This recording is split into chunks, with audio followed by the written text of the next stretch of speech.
Crônicas do Amanhecer, por Feijão Centro Espírita Allan Kardec de Balneário Gaivota, 6 de fevereiro de 2020. Igreja alemã desafia o Vaticano com debate sobre celibato e ordenação de mulheres. As tensões entre os bispos alemães e o Vaticano ameaçam causar uma grave crise na Igreja Católica.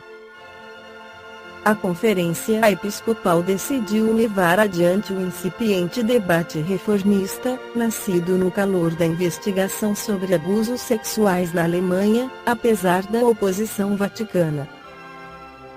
No final de semana passado, os bispos se reuniram com representantes de organizações católicas para preparar o chamado Caminho Sinodal, um fórum em que se prevê o debate de assuntos como o papel da mulher na Igreja, a homossexualidade e o celibato. O Vaticano alertou que tais questões cabem exclusivamente à Igreja Universal e não a uma espécie de sínodo nacional. Mas a Alemanha, apesar das advertências por escrito, seguirá em frente. O presidente de sua conferência episcopal, Reinhard Marx, membro do reduzido conselho que assessora o Papa nas reformas da Igreja e homem teoricamente próximo a Francisco, viajará nessa semana a Roma para defender o diálogo reformista. Mas os problemas vêm de longe e a necessidade da Alemanha de imprimir maior velocidade à transformação e abertura da Igreja começa a abrir fendas importantes entre a Santa Sé e a Igreja mais rica do mundo. Uma investigação encarregada pela Conferência Episcopal Alemã (DBK) documentou há um ano 3.677 casos de abusos sexuais cometidos por membros da Igreja menores. Desde então cresce a pressão para debater e reformar as estruturas que permitiram esses abusos, a questão do celibato e o papel da mulher na hierarquia eclesiástica, por parte de bases que veem como sua igreja perde membros rapidamente. Marx, um homem direto e brilhante, lidera essa espécie de corrente de oposição progressista. Os bispos alemães se reuniram no final de semana passado com representantes do Comitê Central dos Católicos Alemães (ZDK), na sigla em alemão, a organização que representa 140 organizações, assim como personalidades da política e do mundo acadêmico. Após a conferência, os bispos indicaram em um comunicado que escreveram uma resposta a uma carta enviada pelo Papa em junho, em que afirmam ter em mente a unidade de toda a Igreja, assim como a situação na região. Em junho, o Papa Francisco escreveu uma carta dirigida aos fiéis alemães, na qual disse compartilhar a preocupação sobre o futuro da Igreja na Alemanha e constatou a erosão da fé. Mas também alertou sobre o perigo de se colocar em andamento processos que podem afastar a Igreja alemã. A Igreja Universal vive em das igrejas particulares, assim como as igrejas particulares vivem e florescem em da Igreja Universal, e se encontrarem-se separadas do corpo eclesial por inteiro, se enfraquecem, secam e morrem. Por isso, alguns setores da Santa Sé consideram que o embate está sendo dirigido diretamente a Francisco.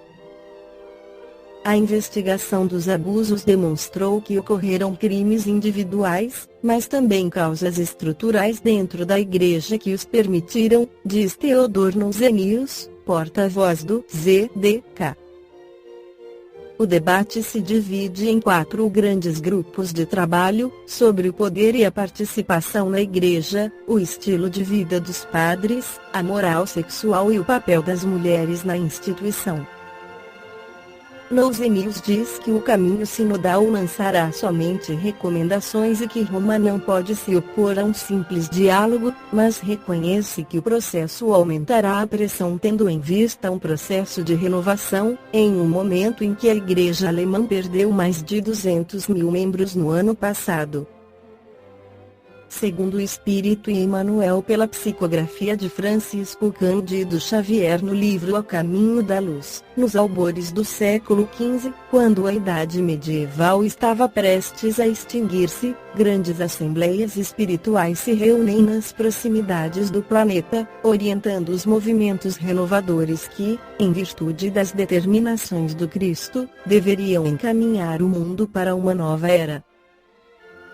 Essa renascença, iniciada do alto, clareou a terra em todas as direções. A invenção da imprensa facultava o mais alto progresso no mundo das ideias, criando as mais belas expressões de vida intelectual. A literatura apresenta uma vida nova e as artes atingem culminâncias que a posteridade não poderia alcançar. Numerosos artífices da Grécia Antiga, reencarnados na Itália, deixam traços indeléveis da sua passagem, nos mármores preciosos. Há mesmo, em todos os departamentos das atividades artísticas, um pronunciado sabor da vida grega, anterior às disciplinas austeras do catolicismo na Idade Medieval, cujas regras, aliás, atingiam rigorosamente apenas quem não fosse parte integrante do quadro das autoridades eclesiásticas. A essas atividades reformadoras não poderia escapar a Igreja, desviada do caminho cristão. O plano invisível determina, assim, a vinda ao mundo de numerosos missionários com o objetivo de levar a efeito a renascença da religião, de maneira a regenerar os seus relaxados centros de força. Assim, no século XVI, aparecem as figuras veneráveis de Lutero, Calvino, Erasmo, Melanchthon e outros vultos notáveis da Reforma, na Europa Central e nos Países Baixos. Por ocasião dos primeiros protestos contra o fausto desmedido dos príncipes da Igreja, ocupava a cadeira pontifícia Leão X, cuja vida mundana impressionava desagradavelmente os espíritos sinceramente religiosos. Sob a sua direção criara-se, em 1518, o célebre livro das taxas da Sagrada Chancelaria e da Sagrada Penitenciaria Apostólica, onde se encontrava estipulado o preço de absolvição para todos os pecados, para todos os adultérios, inclusive os crimes mais hediondos. Tais rebaixamentos da dignidade eclesiástica ambientaram as pregações de Lutero e seus companheiros de apostolado. De nada valeram as perseguições e ameaças ao eminente frade agostiniano. Alguns historiadores enxergaram na sua missão uma simples expressão de despeito dos seus companheiros de comunidade, em face da preferência de Leão X encarregando os dominicanos da pregação das indulgências. A verdade, contudo, é que o humilde filho de Eisleben tornara-se órgão da repulsa geral aos abusos da Igreja, no capítulo da imposição dogmática e da extorsão pecuniária. Os postulados de Lutero constituíram, antes de tudo, modalidade de combate aos absurdos romanos, sem representarem o caminho ideal para as verdades religiosas. Ao extremismo do abuso, respondia com o extremismo da intolerância, prejudicando a sua própria doutrina. Mas o seu esforço se coroou de notável importância para os caminhos do porvir. Debalde a Dieta de Worms, em 1521, condenara Lutero como herege, levando-o a refugiar-se em Wartburgo, porque as suas ideias libertárias acenderam uma nova luz, propagando-se com a rapidez de um incêndio. A Igreja começou a sofrer os golpes mais fortes e mais dolorosos, porque alguns príncipes ambiciosos se aproveitaram do movimento das massas, confiscando-lhe bens preciosos. Numerosos camponeses, empolgados pelos direitos do pensamento livre, iniciaram grande campanha contra a Igreja usurpadora, exigindo reformas agrárias e sociais, em nome do Evangelho. de 1521 a 1555, os centros cultos europeus viveram momentos de angustiosas expectativas nos bastidores da tragédia religiosa, mas, depois da Concordata de Augsburgo, instituiu-se um regime da mais larga tolerância recíproca. O direito do exame livre, porém, dividiu a reforma em vários departamentos religiosos, de acordo com a orientação pessoal de seus pregadores, ou das conveniências políticas do meio em que viviam. Na Alemanha era o protestantismo, com os partidários dos princípios de Martinho Lutero; na Suíça e na França era o calvinismo e, na Escócia, a Igreja Presbiteriana. Na Inglaterra, a questão veio a tornar-se mais grave. Henrique VIII, defensor extremado da fé católica, a princípio, por conveniência de caprichos pessoais, tornou-se o chefe do poder político, assumindo a direção da Igreja Anglicana. Na França, os huguenotes se encontravam muito bem organizados, mas surgem as complicações de natureza política, e o gênio despótico de Catarina de Médicis ordena a matança de São Bartolomeu, no intuito de eliminar o almirante Coligny.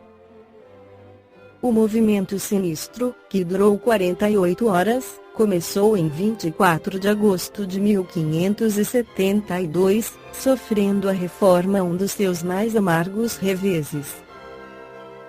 Somente em Paris e subúrbios, foram eliminadas 3.000 pessoas.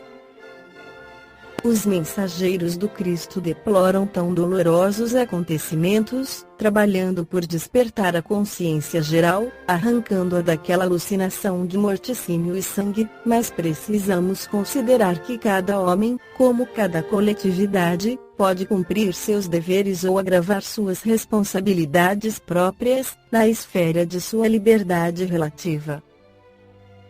Agora, no momento em que estamos vivendo uma nova renascença, com o planeta Terra sendo promovido de mundo de provas e expiações para mundo de regeneração, diante da necessidade de uma evolução espiritual da humanidade, com as religiões precisando expurgar suas mazelas, novamente a Alemanha inicia um movimento para libertar a Igreja Católica de seus erros e levar a humanidade para um novo patamar.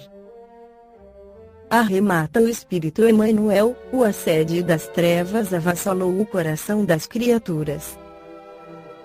Decorridos 3 séculos da lição santificante de Jesus, surgiram a falsidade e a má-fé adaptando-se às conveniências dos poderes políticos do mundo, desvirtuando-se-lhe todos os princípios, por favorecer doutrinas de violência oficializada.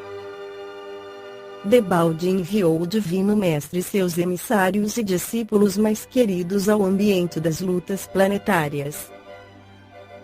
Quando não foram trucidados pelas multidões delinquentes ou pelos verdugos das consciências, foram obrigados a capitular diante da ignorância, esperando o juízo longínquo da posteridade. Desde essa época, em que a mensagem evangélica dilatava a esfera da liberdade humana, em virtude da sua maturidade para o entendimento das grandes e consoladoras verdades da existência, estacionou o homem espiritual em seus surtos de progresso, impossibilitado de acompanhar o homem físico na sua marcha pelas estradas do conhecimento.